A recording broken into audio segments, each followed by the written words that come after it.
علیکم ورحمۃ اللہ وبرکاتہ۔ ان الحمد للہ وکفا وسلام علی عبادہ الذین اصطفیٰ، اما بعد فاعوذ باللہ من الشیطان الرجیم، بسم اللہ الرحمن الرحیم۔ ربی اشرح لی صدری ویسر لی امری واحلل عقدۃ من لسانی یفقہوا قولی، ربی زدنی علما۔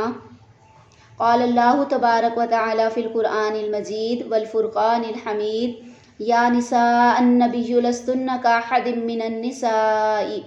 اے نبی صلی اللہ علیہ وسلم کی عورتوں، تم دوسری عورتوں جیسی عورتیں نہیں ہو۔ عزیز سامعات، آج میں آپ سے ازواج مطہرات امہات المؤمنین کا ذکر کرنے آئی ہوں۔ ہمیں معلوم ہونا چاہیے، ہمیں امہات المؤمنین ہماری مائیں ہیں، ان کے نام یاد ہونے چاہیے۔ آج میں یہی کچھ آپ سے بیان کروں گی۔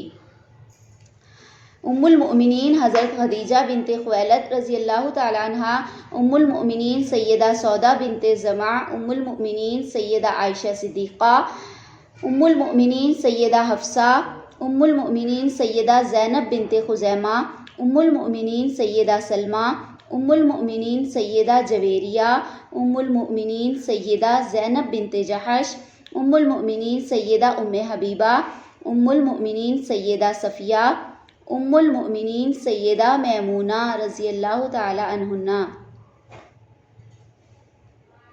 انشاءاللہ العزیز ہم ایک ایک کر کے ان کی سیرت کے بارے میں بھی جانیں گے۔ نبی صلی اللہ علیہ وسلم کی بیٹیوں کے نام، آپ صلی اللہ علیہ وسلم کی 4 بیٹیاں تھیں، سیدہ حضرت زینب، سیدہ رقیہ، سیدہ ام کلثوم، خاتون جنت سیدہ فاطمۃ الزہرا۔ ان کی حالات زندگی بھی جانیں گے۔ اب ہم شروع کرتے ہیں اپنا سبق۔ سب سے پہلے ام المؤمنین سیدہ خدیجہ الکبریٰ رضی اللہ تعالی عنہا کی سیرت۔ سیدنا ابو ہریرہ رضی اللہ تعالیٰ عنہ سے روایت ہے کہ ایک روز سیدنا جبرائیل علیہ السلام آپ صلی اللہ علیہ وسلم کی خدمت اقدس میں حاضر ہوئے اور عرض کی کہ اے اللہ کے رسول صلی اللہ علیہ وسلم، سیدہ خدیجہ رضی اللہ عنہا برتن ہاتھ میں لیے تشریف لا رہی ہیں جس میں کھانے پینے کے لیے کچھ ہے۔ جب وہ آپ کے پاس آ جائیں تو انہیں اللہ رب العزت کا اور میرا سلام کہنا، اور جنت میں ایک ایسے گھر کی بشارت دینا جو یاقوت سے آراستہ کیا گیا ہے، پرسکون، ایسا کہ اس میں کوئی شور و غوغا نہ ہوگا اور نہ ہی اس میں محنت و مشقت کی تھکن ہوگی۔ صحیح البخاری۔ کائنات میں سب سے پہلے اسلام قبول کرنے کا شرف حاصل کرنے والی اور سب سے پہلے مومنہ اور صدیقہ ہونے کا اعزاز پانے والی حضرت خدیجہ الکبریٰ رضی اللہ تعالیٰ عنہا، وہ ایک دانش مند، عظیم المرتبت، عفت مآب، دیندار اور معزز خاتون تھی جنہیں اللہ تعالیٰ نے سیدنا جبرائیل علیہ السلام کی زبانی سلام بھیجا اور جنت میں محل کی خوشخبری دی، جن کی سیرت محفلوں کے لیے خوشبو کا جھونکا، محبت کا پیغام اور مہر بند کا جام تھی۔ آپ کا تعلق قبیلہ قریش کی شاخ بنو اسد سے تھا جو شرفاء میں شمار ہوتے تھے اور اکثر لوگوں کا پیشہ تجارت تھا۔ آپ کے والد کا نام خویلد بن اسد تھا جبکہ والدہ فاطمہ بنت زائدہ تھیں۔ آپ عام الفیل سے 15 سال پہلے مکہ میں پیدا ہوئیں۔ آپ بچپن ہی سے نہایت شریف النفس اور نیک طبع تھیں۔ آپ کے ایک بیٹے ہند کی وجہ سے آپ کی کنیت ام ہند تھی اور اپنے اعلیٰ کردار اور اخلاق حسنہ کی وجہ سے آپ طاہرہ کے لقب سے مشہور ہوئیں۔ چونکہ آپ کے والد مکہ کے بڑے تاجر تھے لیکن ان کی اولاد نرینہ نہیں تھی، حضرت خدیجہ رضی اللہ عنہا نے اپنے والد کا کاروبار سنبھالا اور مال تجارت دوسرے ملکوں کو روانہ کرنے لگیں۔ ان کی تجارت بڑی وسیع تھی، وہ بااعتماد لوگوں کو مستاجر بنا کر ان کا حصہ مقرر کر کے انہیں تجارت کے لیے بھیجا کرتی تھی۔ آپ صلی اللہ علیہ وسلم سب سے پہلے ان کا مال ملک شام لے کر گئے۔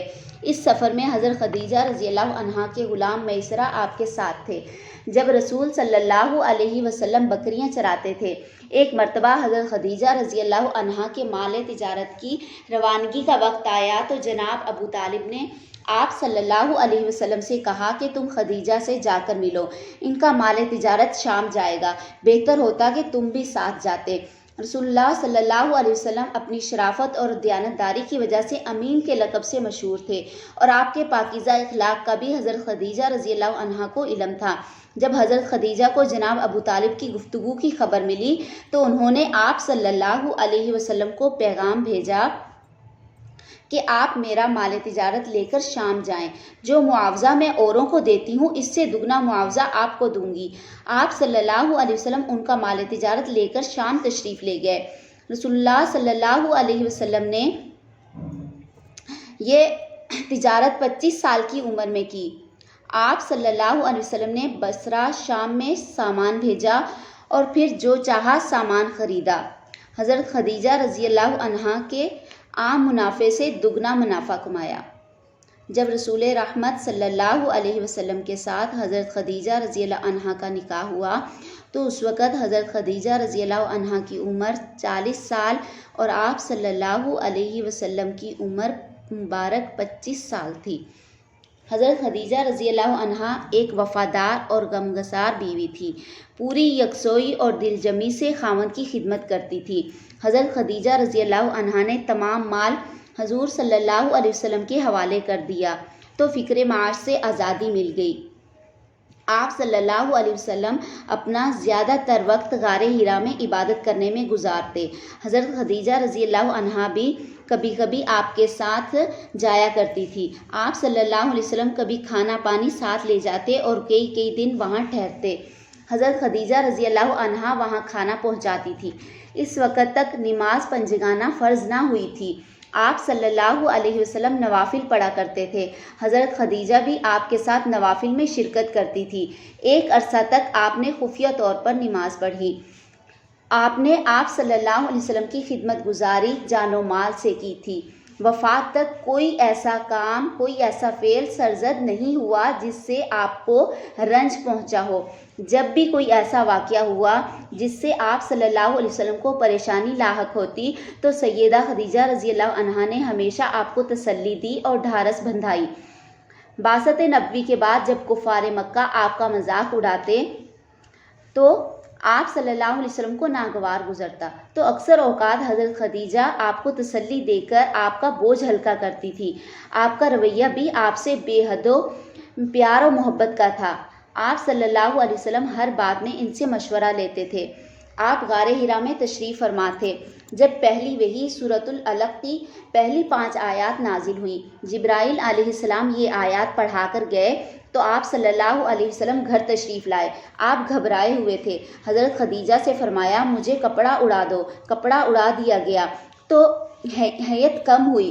پھر حضرت خدیجہ رضی اللہ عنہا سے تمام واقعہ کہہ سنایا اور فرمایا مجھے ڈر ہے۔ صحیح البخاری کی حدیث ہے۔ حضرت خدیجہ رضی اللہ عنہا نے آپ صلی اللہ علیہ وسلم کو دلاسا دیتے ہوئے فرمایا ہرگز نہیں، اللہ تعالیٰ آپ کو کبھی رسوا نہیں کرے گا۔ آپ صلی اللہ علیہ وسلم رشتہ داروں کے حقوق کی ادائیگی کرتے ہیں، مہمانوں کی مہمان نوازی کرتے ہیں، غریبوں کمزوروں کی دستگیری کرتے ہیں، امانت دار ہیں اور مصیبت کے وقت لوگوں کی مدد کرتے ہیں۔ اللہ تعالیٰ آپ کو کبھی تنہا نہیں چھوڑے گا۔ حضرت خدیجہ رضی اللہ عنہا کے چچا زاد بھائی ورقہ بن نوفل نے ساری بات سن کر کہا غار حرا میں آنے والا تو وہ مقدس پیغام رسا ہے جو وحی لے کر حضرت موسیٰ علیہ السلام کے پاس آیا کرتا تھا۔ کاش اس وقت میری زندگی ہو جب قوم آپ کو وطن سے نکال دے گی۔ اور کہا کہ تاریخ گواہ ہے آپ جیسی ذمہ داری جس کو بھی سونپی گئی اس کی قوم نے اس کے ساتھ یہی سلوک کیا۔ اگر میں زندہ رہا تو اس وقت آپ کی بھرپور مدد کروں گا۔ حضرت خدیجہ سب سے پہلی خاتون ہیں جنہوں نے آپ کی زبان اقدس سے قرآن مجید سنا، آپ کی رسالت کی تصدیق کی اور آپ صلی اللہ علیہ وسلم پر ایمان لائیں۔